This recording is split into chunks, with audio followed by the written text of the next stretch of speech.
52వ ఐక్య ఉపాధ్యాయ సమైక్య ఆవిర్భావ దినోత్సవాన్ని తూర్పుగోదావరి జిల్లా కపిలేశ్వరపురంలోని ఘనంగా నిర్వహించారు.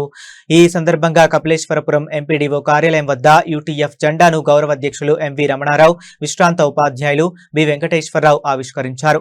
ఈ కార్యక్రమంలో ముఖ్య అతిథిగా పాల్గొన్న జిల్లా కార్యదర్శి పి సురేంద్ర కుమార్, జిల్లా కౌన్సిలర్ ఎస్ఎస్ఎన్ మూర్తిలు మాట్లాడుతూ ఐక్య ఉపాధ్యాయ సమైక్య తన 52 ఏళ్ల సుదీర్ఘ ప్రయాణంలో ఉపాధ్యాయ సమస్యల పరిష్కారానికి అలుపెరగని పోరాటం చేసిందన్నారు. రాష్ట్ర ప్రభుత్వం ఉపాధ్యాయ సమస్యలను పరిష్కరించాలని, తక్షణమే పీఆర్సీని ప్రకటించాలని వారు డిమాండ్ చేశారు.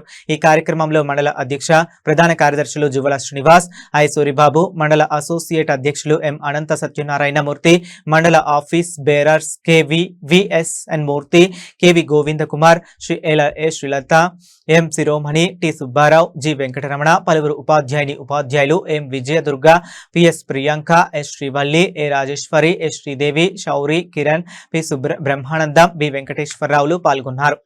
ఒక ఉపాధ్యాయ సంఘం రాష్ట్రంలో అతిపెద్ద ఉపాధ్యాయ సంఘం ఇన్నాళ్ళు మనగలిగి రాష్ట్రంలో అధికారంలో ఏ ప్రభుత్వం ఉన్నా కానీ పాలసీ విధానంలో వాళ్ళు తీసుకునేటువంటి ఉద్యోగ ఉపాధ్యాయ కార్మిక వర్గాల యొక్క విధి విధానాల మీద నిరంతరం పోరాటం చేసేటువంటి ఏకైక సంఘం ఏదైనా ఉందంటే అది యూటీఎఫ్ అని మనం చెప్పవచ్చు.